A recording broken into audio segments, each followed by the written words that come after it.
Jump into the game? Well, this is it's a new map for us. It's got a lot of our new mechanics in play, and you'll see some of these when we get to the map. We have a lot of abilities here. We've got the ability to hide your units from enemies using line of sight blockers. There's, of course, the Xenoga watchtowers, which you can capture, and they're very well situated in this map. It's also a little bit of a smaller map. There's still powerful chokes you can use to protect yourself, but you can expect it to be a pretty fast and bloody game.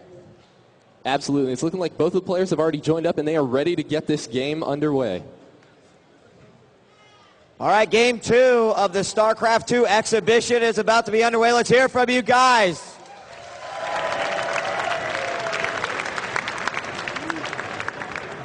Wow, so down in the left-hand corner of the map, it's looking like we actually have a red Protoss, so we have seen the colors switched up because Sankey was the red Zerg last game, and over here in the 12 o'clock position, we do have the blue Zerg.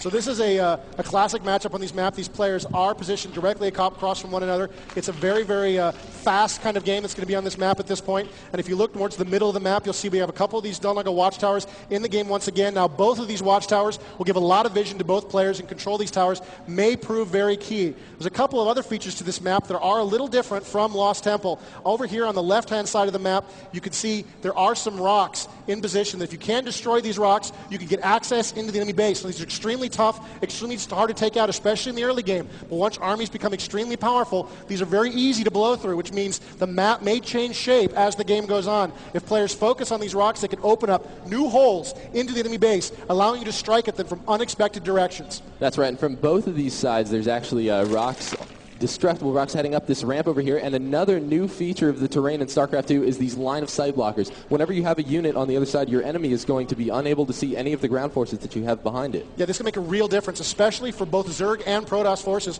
both of which have a lot of melee units and really want to make use of those behind the line of sight blocking terrain.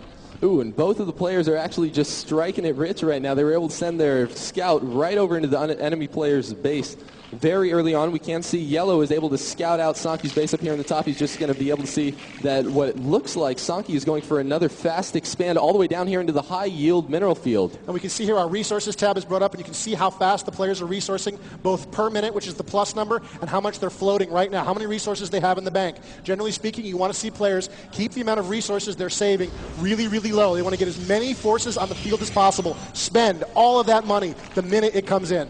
And now that Overlord, we can see down in the bottom left corner of the map, is able to make it into Yellow's base. So Sankey knows his exact base position, and he sees him with that gateway out. We do see one Zealot getting built, but Yellow was going for some fast gas, so maybe we're going to see a different strategy out of him. Yeah, absolutely. Because we've got two geysers in StarCraft 2 as opposed to StarCraft 1, you can harvest gas twice as quickly in the early game, should you choose to. But the geysers do shut down after a short time. They have to re-energize. They have to find additional gas inside them, so they have to go down, and it's up to you to micro your workers off. We got a little worker battle going on there inside the base, and it looks like the probe is going to get away to fight another day. Ooh, and here we go. Yellow making that assault, having only a probe and a Zealot in place. Looking like Sankey's going to be going for that surround, but those Protoss are just able to get out. Yeah, so it looks like he's going to get surrounded, but still, the disruption is still very valid. Even though he may lose those units, he has disrupted the Zerg. There's no resourcing going on right now in that base while he deals with that probe and with that Zealot. So meanwhile, while Sankey is getting very distracted back over at the Protoss player's base, we can see that cybernetics core is in play, and just as we were talking, this is one of those abilities.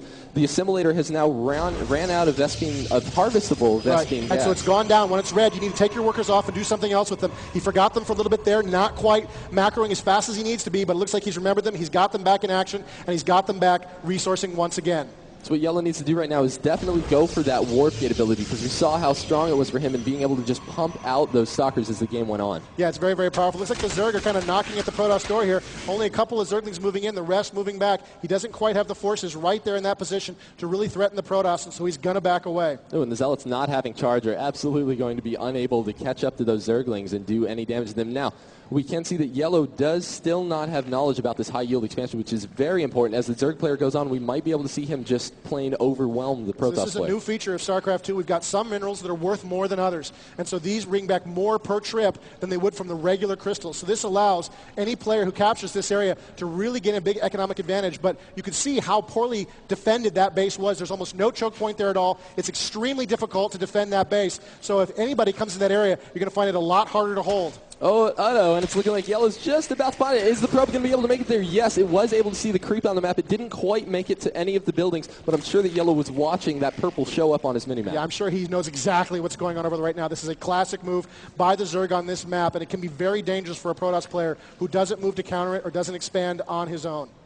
And we can see up on the unit menu, we do only see 4 Zealots in play compared to 21 Zerglings. It is possible that Sanki might be able to overwhelm Yellow at this point because the ramp is very large. We could see those Zerglings run right by them, but oh, that Photon Cannon is going to be launched down there. Now Sanki knows that he has no chance against that and the Zealots combined. combined. It'd be extremely costly for him to try to move through that area, so he's going to back up and rally his forces and see what else he can do to break into that Protoss base. Oh, the Protoss have put down a robotics facility, and they put down a warp prism. This is a new ability for the Protoss. This is a new unit. It acts like a shuttle in almost every respect, except it can deploy to create an area of pylon power, which allows the Protoss to warp in anywhere they want, really on the battlefield at almost no notice. It's a very powerful way to drop in on an enemy with a sudden surprise, especially effective with units like Immortals or, more importantly, Dark Templar. However, it just looks like Yellow's going to be using it to scout around and probably try to get... Oh, it's looking like he's going to be going for a backdoor pylon. Yeah, that's kind of strange considering he's got the Warp Prism, which will already give him the ability